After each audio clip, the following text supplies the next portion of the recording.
Oo. O kaya, subukan mong tanungin siya. Oo.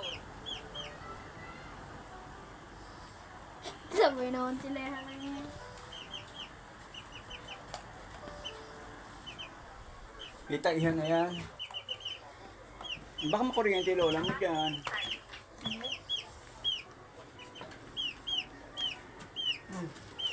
Iyan yung sisiyo, asikasuhin mo. Hindi ka magagalit ni Mama kung labas ka. Baka makuryente ka. Manhid. may anong ko yun. Nagdadala ka ba?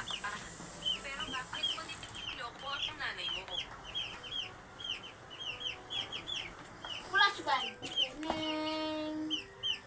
Ah! Uli ka! Hindi ko sinasadya na lokohin ang nanay mo. Eh, ayun. Mo ang lahat. Napansin Umaga pa naman eh. Magabi mo nalagyan ng ganyan. Sabi na? gusto ko Oo. mas malalim na investigasyon. Bakit niya ako nakalimutan? Kasi baka pumunta dito sa ano yan, tubig yan. Ayan oh. Sunog tayo dito oh. Huwag mo na ilawan. Pa! Tama ang sinabi. Oo, pag yan nabasa ng tubig. Makikita katulad natin! Hayaan mo, dito maaga pa naman. Lagyan mo lang ng takip oh. Dali ko siyang patatawan. Pag yan to nalaglag na sa tubig.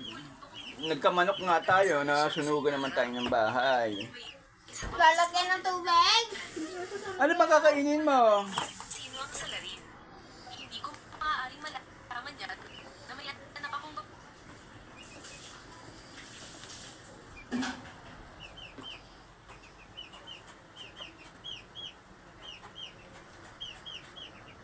Huwag mo na lagyan ng ganitong ilaw.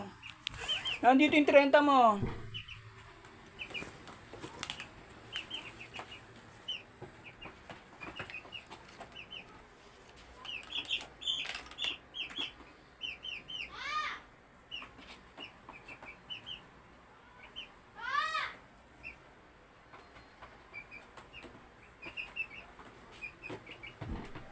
Ta!